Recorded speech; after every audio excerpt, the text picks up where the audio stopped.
Harka fuunee shamaa akkam jirtu kabajamoo dhaggeeffattootaaf daawwattoota Keelloo Miidiyaa odeeffannoon guyyaa irraa of harkaa qabnu kunooti. Sababaa bilisummaa dhabuu callisuun hayyootaa biyya akka itti gahisu ulaa saaqeera jechuun Jawaar Mohaammed barreeffamoota tibbanaan ibse. Haasaa muummee ministeera Itoophiyaa torban muraasa dura kabaja hundeeffama isaa waggaa 75ffaa Yuunivarsiitii Finfinnee ilaalchisuun hayyoota walitti qabuun taasise cimsee qaqeeqe Jawaar bilisummaa dhabuu fi callisuun hayyootaa akka biyyatti gahisuuf karra baneera jedha. Barruun Dr. Abiyyi irratti haasaa taasisan mata duree hayyuun eenyu jedhu jalatti yoo ta'u, Jawaar ajandaan akkanaa kan of eeggannoo cimaa barbaaduu fi akkasumas qorannaa gadi fagoo barbaadaa jedheera. Barreeffamni Jawaar gaazexaa Addis Istaandard irratti katabe kun hirmaannaa sana kan hordofu barumsa kana haala siyaasaa, ilaalchaa fi dhaabbilee bal'aa bulchiinsa Itoophiyaa yeroo ammaa keessaa ilaalchisuun qeeqaa fi furmaata isaa kenneera. Addatti bulchiinsa mootummaa Itoophiyaa waggoota 7 darbanii keessatti akkaataa bilisummaan uummataa itti molqame, haala itti sammuun uummataa rukutamaa as ga'ee fi daangaa bilisummaa barnootaa irra kaa'ame seecha ibsu yaaleera. Madaalliin dubbii muummicha ministeeraa itti gaafatamummaa sammuuf dhiyeessan kamuu dhugaa siyaasaa seenaa Itoophiyaa tibbanaa boca irratti hundaa'u qabaa jedha. Waggoota 7 darban keessatti bulchiinsi naannolee biyyattii hedduu keessatti wallabdee hidhannoo itti fufiinsa qabu gama mariin furuu caalaa xiiqii fi lola diigumsaa ammaataatti of hordofuutu irra filatamaa ture ka jedhe Jawaar walabummaa hayyootaa illee sarbuudhaan bu'uura dhaabbilee qorannoo walaba ta'anii haalaan miidheeraa jedha. Lolli biyyattii keessatti adeemsifamaa ture hariiroo hawaasummaa illee caccabsuun bilisummaa uummataa dhabamsiisuu isaa hime. Waraanni akka bu'uura qindeessituu haasaa sammuuti ka jedhe Jawaar dhiibbaa olaanaa geessuu isaa hima. Haala waraana kana keessatti mootummaan beektota akka meeshaa waraanaatti gargaaramaa ture jedha. Hayyoonni qeeqa walabaa akka hin laanne ittifamuun yaada jeequmsa babal'isuu akka dubbatan jajjabeeffamaa ture ittis jira jechuun barreeffamni Jawaar kun ibseera. Haalli waggoota 7 darbee walabummaa hayyootaa gaaffii jala galchuun meeshaa sirna mootummaa qofaa akka ta'aniif dhiibbaa olaanaan irra gahaa turuu qeeqa. Seeneffama dhugaa akka diigan taasisuun seeneffama dogoggoraa dhugaa fakkeessanii akka babal'isan dhiibbaan irra gahaa ture jedha. Akka barruu kanaatti hayyoonni gahee kana morman keessumaa kanneen ilaalcha qeeqan doorsisuu, hojii irraa ari'uun akka baqatan taasifamuun dirqamaan akka callisan godhameera jedha. Kanarraa ka'uun sirni hayyootaa amma jiru dhugaa fi waan qabatamaa mul'ataa jiru irratti kan hundaa'e utuu hin taane siyaasa mootummaa qajeelchuu qofaa irratti kan bobba'edha jedha. Qorannaan taasifamus walabaa akka hin taane kan hime Jawaar kunis bu'aa siyaasaa qofaa tilmaamamee ka godhamu ta'uu isaa ibse. Haasaan muummichi ministeera Itoophiyaa tibbana taasise safuu irraa ka maqee fi haasaa amantii ka teewooloojii ta'uu isaa cimsee ibseera. Dubbee kanaan barumsa yuunivarsiitii akka waan jireenyi sammuu haala idilee ta'een socho'utti adeemsifamu muddama dhaabbilee barnootaa fi hayyootaa mudatee ibsuu osoo hin taane dukkaneessuuf hiree qabaa jedha. Akka haasaa muummee ministeeraatti waraanni akka kufaatii biyyaatti utuu hin taane bu'a qabeessa ta'ee fudhatameera jedha. Ilaalchi akkanaa ammoo ammas taanaan nagaa biyyattii irraa fageessa jechuun yaaddoo qabu ibseera. Abiyyi teewooloojii waraanaa barsiisuuf sammuu hayyootaas fudhachuuf akeekkatee dubbataa jedha. Balaan haala kanaan dhufuu hammaataa ta'uu kan eeru Jawaar haala sammuu uummataa keessatti waraanni bocamaa jiru egeree biyyattiif sodaachisaadha jedhee jira. Oduu keenyatti aanuun naannoo Oromiyaatti gamaagamni raawwii hojii mootummaa bara 2018 ka ji'a 6 gaggeeffamaa jira.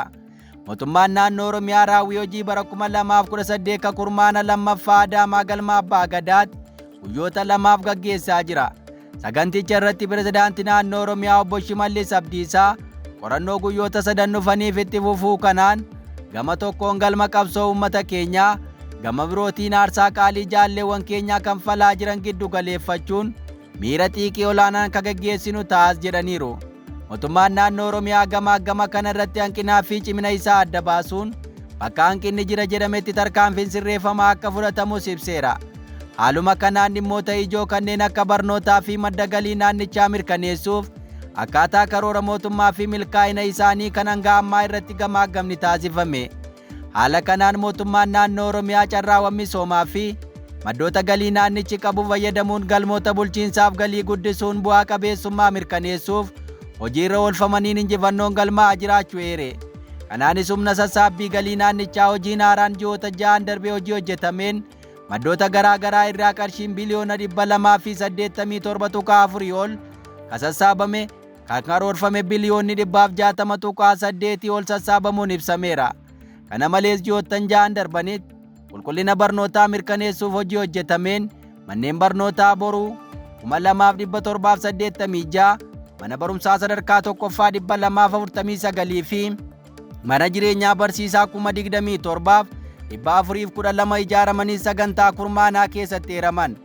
Gama fayyaa hawaasaa eeguutiinis hojii tajaajila fayyaa haadholii fi daa'immaniitiif xiyyeeffannoon kan kenname yoo ta'u, talaallii guutuun daa'imman 782,275 kan kenname yoo ta'u, hordoffii da'umsaan duraas haadholii 9,921,238 akkasumas hordoffiin da'umsaan boodaa dubartoota 800,662,609 kan taasifame yoo ta'u, da'umsi ogeeyyiin deeggarame 709,955 raawwatameera jedha.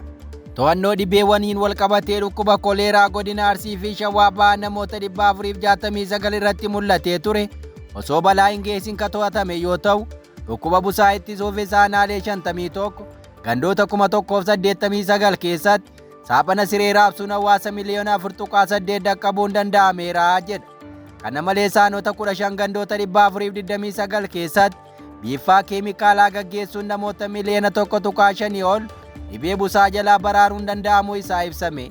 Dhukkuba gifiraatiin wal qabate ammoo godinoota 5 aanaalee 12 keessatti namoota 294 irratti mul'atee tures to'achuun kan danda'ame yoo ta'u, dhukkuba maariyyee jaldeessaa ittisuuf hawaasa miliyoona 3.6 oliif hubannoo kennuun ittisa isaa irratti xiyyeeffannoon hojjetamu ibse. Gama turizimiitiin gabaa fi turizimii dijitaalessuun baay'ina turistoota biyya keessaa fi alaa dabaluun galii damichaa guddisuu, investimentii turizimii cimsuun misooma turizimii naannichaa guddisuuf xiyyeeffannoon kenname milkaa'ina argamsiiseera jedha. Gamaagamni kun hanga guyyaa boriitti kan itti fufu yoo ta'u, kanaanis ciminaa fi hanqinaaleen hojii keessatti mul'atan adda baasuun ciminaalee jabeessuun itti fufsiisuu fi hanqinaalee mul'atan ammoo tarkaanfii sirreeffamaa fudhachuun karoora xiiqii bara kana qabame milkeessuuf kallattiin ni kaa'ama jedhamu isaa maddi oduu kanaa Addis Istaandard gabaaseera. Oduu keenya itti aanuun fayyaa daa'immaniif jecha Itoophiyaan oomisha warqii laga dambii akka dhaabdu Human Rights Watch gamtaan mootummootaa dhiibbaa akka godhuuf gaafate. Dhaabbanni Human Rights Watch gamtaan mootummootaatti koreen kabaja mirga daa'immanii Itoophiyaa akka oomisha warqee kan laga dambii akka dhaabdu dhiibbaa akka taasisu gaafate. Human Rights Watch hojii oomisha warqee laga dambii naannoo Oromiyaa kun faalama fidaa jiruun fayyaa daa'imman naannoo jiranii irratti miidhaa geessaa jira jedha.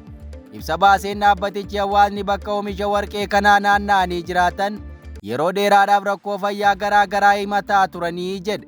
Kana keessaas daa'imman qaama hir'uun dhalachuu, ulfi dubartoota irraa ba'uu fi kaan akka ta'eere qorannoowwan hedduun naannoo sanatti taasifamanis keemikaalonni summaa'oon akka keedmiyeemii, liidii fi kaan kan akka bakka oomisha warqee kanaa maddan argamuu ibsaniiru.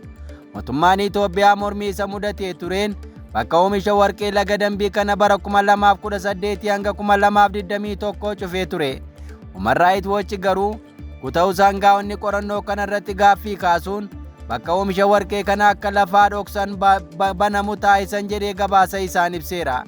Waliigalteen wal hubannoo dhaabbatamee direka bakka oomisha warqee kana gaggeessaa jirus dhoksaan akka qabamu ta'ee jedha.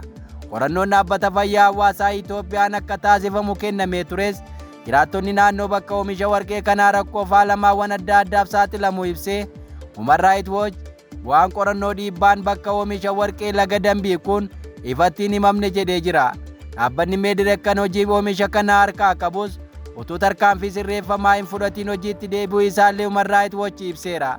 Human Rights Watch Itoophiyaan akkaataa waliigaltee idil addunyaan seera mirga daa'immanii kabajuu akka qabdu akeeke. Dhaabbilee daldalaa biyyattii sarbiinsa mirga namoomaa geessuu irraa akka of qusatan gaafateera. Kanaanis dhaabbata kontoomaa daarimuu fi giddugala qorannoo mirga namoomaa Yuunivarsiitii Noorzi Weerten waliin koree kabaja mirga daa'immanii ka gamtaa mootummootaaf xalayyaa galchuu isaa ibseera. Waamicha wal fakkaatu yeroo lagi dambii ilaalchisee taasifamu kun ka jalqabaa miti.